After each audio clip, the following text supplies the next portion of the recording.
بسم اللہ الرحمن الرحیم الحمد للہ رب العالمین والعاقبۃ للمتقین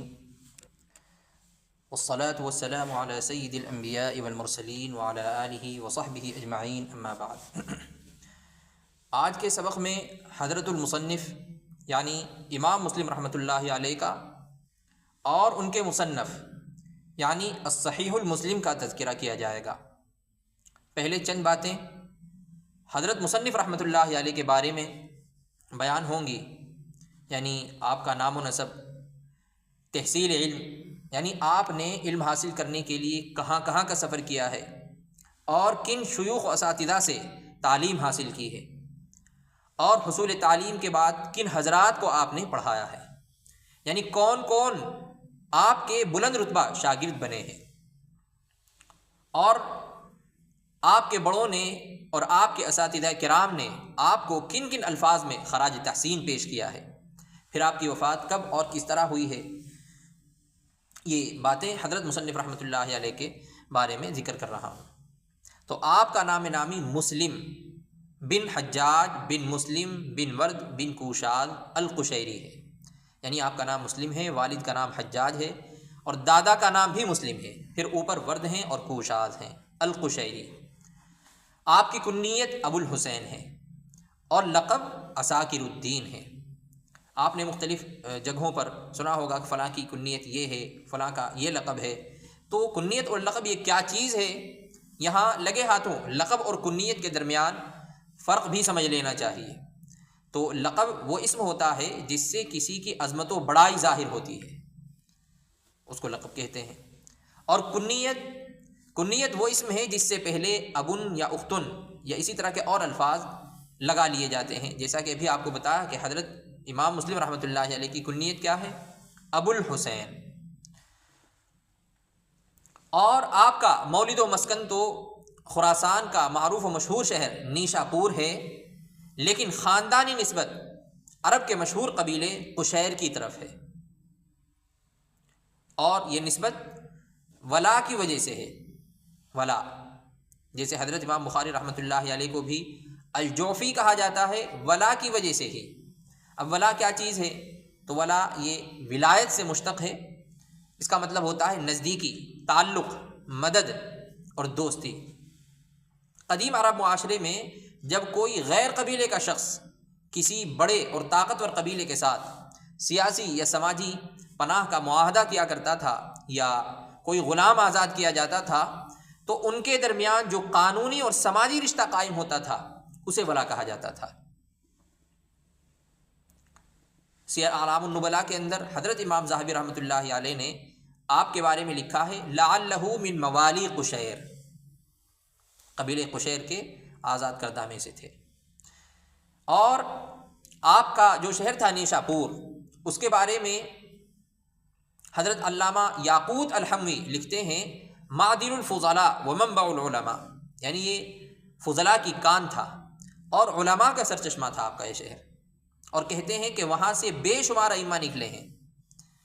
ایسے ہی احمد بن طاہر اس شہر کے بارے میں کہتے ہیں لیس فی الارض مثل نیشاپور بلد طیب ورب غفور، اور حضرت علامہ تاج الدین سبکی رحمۃ اللہ علیہ فرماتے ہیں کہ نیشاپور اتنا عظیم الشان شہر تھا کہ بغداد کے بعد اس کی نظیر نہیں ملتی تھی۔ اہل تاریخ نے اس کو امہات البلاد کہا ہے، لیکن یہ شہر چنگیز خان کے ہنگامے میں تباہ و برباد ہو گیا تھا۔ چنگیز خان کے ہاتھوں سے جو لوگ قتل ہوئے تھے تو ان کی تعداد 17,47,000 بتائی جاتی ہے۔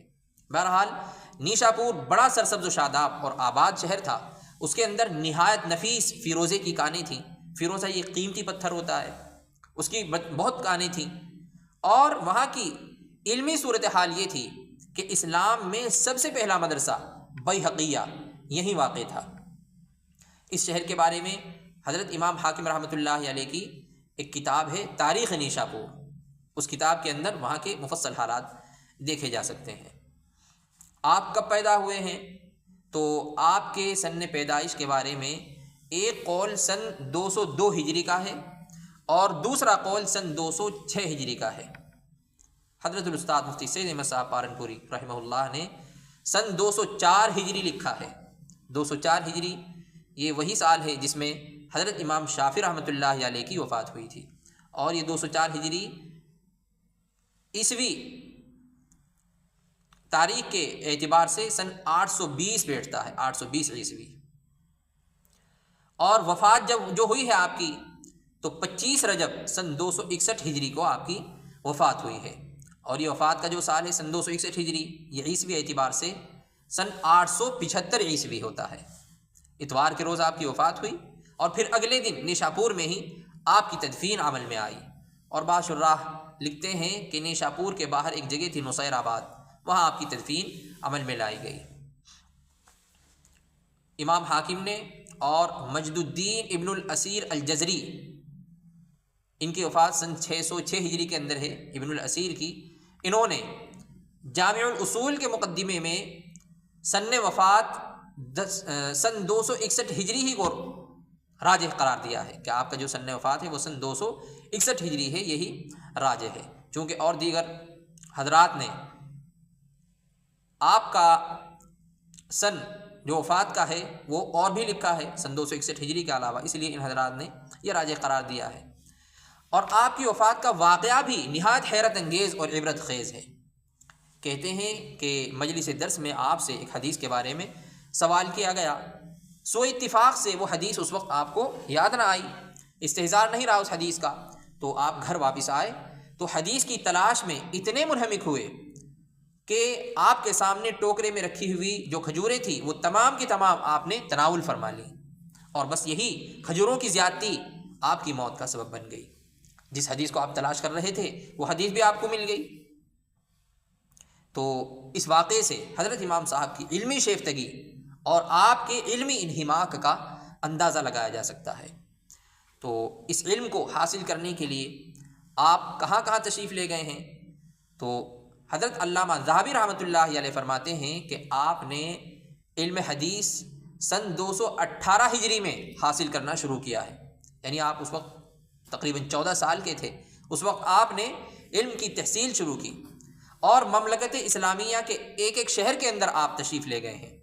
حجاز کے اندر سعید بن منصور اور ابو مصعب سے روایتیں حاصل کی ہیں، مصر میں عمر بن سواد اور حرملہ بن یحییٰ سے، اور عراق میں حضرت امام احمد بن حنبل اور حضرت عبداللہ بن مسلمہ قانبی سے آپ نے استفادہ کیا، اور نیشاپور کے اندر حضرت امام بخاری رحمۃ اللہ علیہ سے بھی پڑھا، اور خراسان میں اسحاق بن راہوے اور امام زحلی جیسے امام فن بھی تھے، ان سے استفادہ کیا۔ ملک شام کا بھی آپ نے سفر کیا، اور کئی مرتبہ آپ بغداد بھی تشریف لے گئے ہیں۔ بغداد کے اندر آپ نے پڑھایا بھی ہے، اور وہاں کے محدثین میں سے محمد بن مہران اور ابو غسان، ان سے آپ نے پڑھا بھی ہے۔ اس کے علاوہ بصرہ اور بلخ بھی آپ تشریف لے گئے ہیں، اور ان تمام جگہوں کے اندر آپ نے سینکڑوں بڑے محدثین سے استفادہ کیا۔ حضرت الاستاذ مفتی سعید احمد صاحب نور اللہ مرقدہ نے لکھا کہ سن 220 ہجری میں آپ نے حج کیا ہے، جبکہ آپ امرت تھے، اور مکہ مکرمہ میں قانبی سے حدیث شریف آپ نے سنی۔ عبداللہ قانبی آپ کے حدیث کے پہلے استاذ ہیں۔ تو ان بڑے محدثین سے آپ نے کسب فیض کیا ہے، اور علم حاصل کرنے کے بعد آپ نے یہ علم پھیلایا، پڑھایا اور شاگرد تیار کیے۔ چنانچہ بہت سے ائمہ نے آپ کے سامنے زانو تلمذ طے کیا ہے، ان میں حافظ ابو عیسیٰ ترمذی، صاحب سنن ترمذی شریف آپ پڑھ رہے ہوں گے، ابو حاتم رازی، امام ابو بکر ابن خزیمہ، ابراہیم بن ابی طالب ابن ساعد، ابو حامد بن الشرقی، ابو حامد احمد بن حمدان، یہ جو میں نام لے رہا ہوں یہ سب ائمہ فن ہیں، اور ابراہیم بن محمد سفیان، مکی بن عبدان، محمد بن مخلد، احمد بن سلمہ، موسیٰ بن ہارون اور حافظ ابو عوانہ، یہ سب ائمہ فن آپ کے شاگردوں میں ہیں۔ اور یہ جتنے میں نے نام لیے ہیں ان حضرات کے احوال حضرت علامہ ذہبی رحمۃ اللہ علیہ کی کتاب ہے سیر اعلام النبلاء، اس میں، اور ایسے ہی تہذیب الکمال مزی کی، ایسے ہی خطیب بغدادی کی تاریخ بغداد ہے اس میں، اور حاکم نیشاپوری کی، جس کا ابھی تذکرہ کیا، حاکم نیشاپوری کی کتاب ہے تاریخ نیشاپور، اس کے اندر،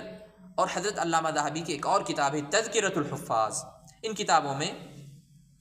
ان لوگوں کے احوال تفصیل سے مل سکتے ہیں۔ تو چونکہ اللہ تبارک و تعالیٰ نے آپ کو فطری قابلیت اور قوت حافظہ کی دولت سے نوازا تھا، اس وجہ سے لوگ آپ کے بہت گرویدہ تھے۔ چنانچہ حضرت اسحاق بن راہویہ آپ کے بارے میں کہتے ہیں ای رجل یکون ھذا،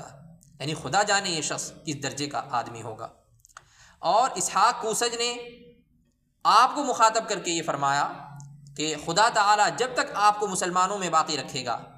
بھلائی ہمارے ہاتھ سے نہیں جائے گی۔ اور ایک موقع پر حضرت امام بخاری رحمۃ اللہ علیہ نے آپ کے تبحر علمی اور آپ کے زہد و تقویٰ سے متاثر ہو کر بے ساختہ کہا دعنی اقبل رجلیک یا سید المحدثین و طبیب الحدیث فی عللہ۔ ایسے ہی احمد بن مسلمہ کہتے ہیں کہ میں نے شیخ ابو زرعہ اور ابو حاتم کو دیکھا کہ وہ احادیث کی معرفت کے باب میں امام مسلم رحمۃ اللہ علیہ کو ان کے ہم عصر مشائخ پر ترجیح دیا کرتے تھے۔ ایسے ہی حافظ ابو قریش فرماتے ہیں کہ دنیا میں حفاظ حدیث 4 ہیں، ان میں سے ایک حضرت امام مسلم رحمۃ اللہ علیہ ہیں۔ آپ کا تذکرہ حضرت علامہ ذہبی نے جن الفاظ میں کیا ہے وہ بھی نہایت وقیع الفاظ ہیں۔ فرماتے ہیں هو الامام الکبیر الحافظ المجود الحجہ الصادق۔ تو ان بڑے حضرات نے آپ کو ان وقیع الفاظ کے اندر خراج تحسین پیش کیا ہے۔ مسلم شریف آپ کی سب سے زیادہ شہرت یافتہ تصنیف ہے، اور آپ کی تصانیف مسلم شریف کے علاوہ اور بھی ہیں، اور وہ تصانیف علم و تحقیق سے بھرپور ہیں۔ ان تصانیف میں ایک المسند الکبیر ہے، الجامع، الاسماء والکنہ، اور الافراد والوحدان، ایسے ہی الاقران، مشائخ الثوری، تسمیۃ الشیوخ مالک و سفیان و شعبہ،